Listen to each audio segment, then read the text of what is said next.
Saat ini, pertempuran habis-habisan di negeri Wano akan segera dimulai. Siapa yang kuat akan membunuh siapa yang lemah. Peningkatan kekuatan anggota bajak laut topi jerami pun sudah dilakukan oleh Oda Sensei sebelum pertarungan di Onigashima dimulai. Contohnya saja, Luffy yang meningkatkan kekuatan hakinya di penjara udon bersama kakek Hyogoro. Lalu ada juga Sanji dengan red suit-nya. Termasuk Zoro pun tidak dilupakan. Ya, Zoro mendapatkan pedang Enma dari Hiyori yang merupakan warisan dari Oden Kozuki. Namun, musuh yang akan dihadapi oleh para anggota bajak laut topi jerami, termasuk Zoro pun, sepertinya tidak bisa dianggap remeh. Ada juga kejanggalan yang membuat para fan One Piece, khususnya Mimin pun penasaran. Yaitu, apa yang akan terjadi jika Zoro membangkitkan atau membuka mata kirinya? Apakah ini merupakan salah satu kekuatan spesial yang dimiliki oleh Zoro? Rasanya sangat menarik untuk kita bahas bersama. Dan tanpa basa-basi, mari kita simak pembahasannya.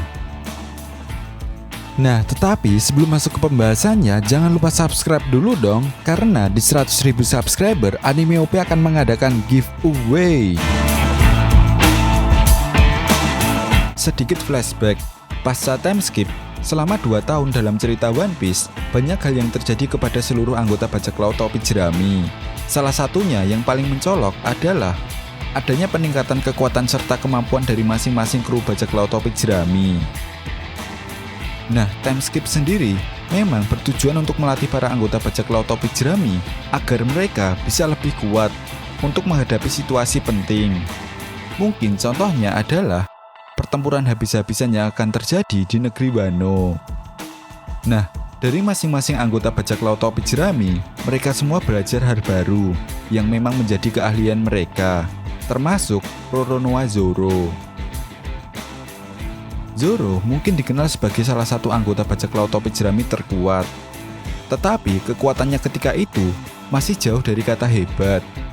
Hal inilah yang kemudian membuat Zoro rela tunduk kepada Dracul Mihawk. Figur yang dianggap Zoro sebagai salah satu patokan untuk dilewati jika ingin menjadi seorang ahli pedang yang hebat. Meskipun ketika itu, Mihawk sempat menolak. Namun akhirnya, Mihawk mau mengajari Zoro bagaimana cara berpedang. Bahkan seperti yang kita tahu, hasil dari latihan Zoro sendiri sangat teras. Ya, peningkatan kekuatannya pun bisa diperlihatkan ketika mampu membelah sebuah kapal besar hanya dalam satu ayunan pedang saja. Tetapi ada hal menarik dari penampilan baru Zoro, di mana di bagian mata kirinya terdapat bekas luka sayatan dan mata tersebut selalu tertutup. Lantas, apa yang sebenarnya terjadi? Apakah ada kekuatan tersembunyi di balik mata kirinya tersebut?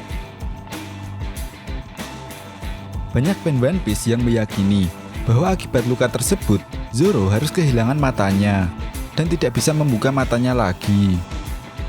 Jika memang begitu, mengapa Eiichiro Oda mau mengubah penampilan karakternya tanpa ada tanda-tanda terlebih dahulu? Tentunya Oda tidak akan mungkin membiarkan perubahan tersebut tanpa alasan. Memang Zoro sendiri pada saat time skip sedang berlatih bersama Mihawk.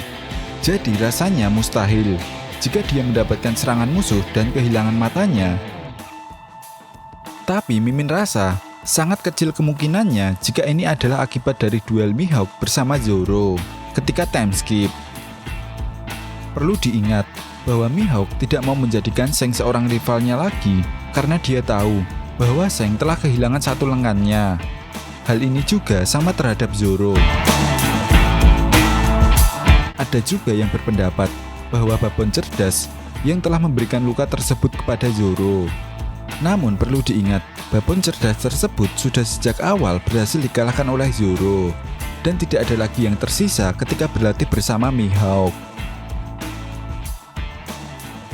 Seperti yang sudah dijelaskan tadi, dengan reputasinya sebagai ahli pedang, rasanya tidak mungkin bila hal itu adalah sebuah kecelakaan. Dan Mihawk adalah satu-satunya orang yang berpeluang melukai Zoro. Lalu apa artinya? Ada kemungkinan bahwa luka di bagian mata kiri tersebut adalah sebuah segel atau juga kunci. Luka tersebut adalah segel bagian kekuatan besar dan juga teknik baru Zoro. yang sampai saat ini belum pernah diperlihatkan oleh Oda Sensei. Lalu ada juga kemungkinan bahwa serangan ketika Zoro membuka segelnya tersebut akan mengakibatkan serangan yang sangat dahsyat. Bahkan ketika Zoro membuka mata bagian kirinya, maka tatapannya sendiri akan terasa seperti sebuah sayatan pedang.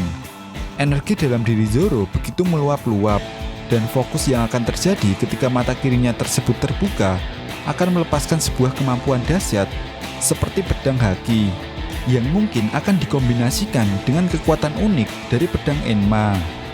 Nah, meskipun kita belum mengetahui apakah Zoro memiliki Hosoku Haki atau Haki Raja, tetapi mata kirinya tersebut bisa menjadi pengganti dari kekuatan Haki Raja. Selain itu, meskipun belum ada konfirmasi resmi dari Oda Sensei, ada kemungkinan luka di bagian mata kanan Rayleigh pun dulunya memiliki efek yang sama dengan apa yang dimiliki oleh Zoro saat ini.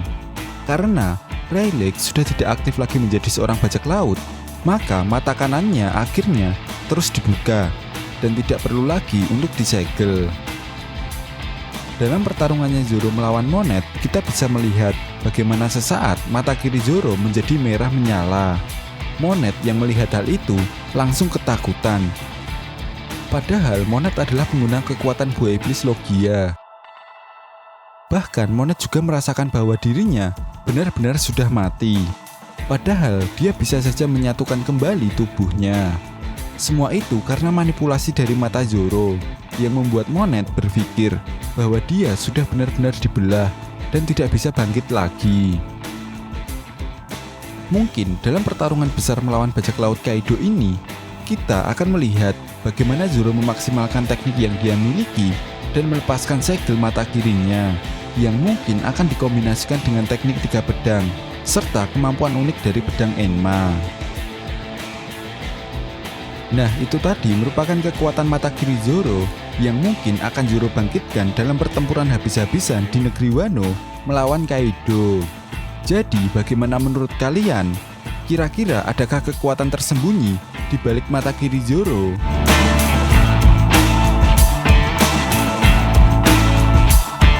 Oke, jika kalian punya pendapat lain atau ada yang ingin ditambahkan tentang pembahasan video kali ini, silahkan berikan komentar kalian di kolom komentar. Sekian pembahasan video kali ini, dan sampai jumpa lagi di pembahasan berikutnya. Terima kasih.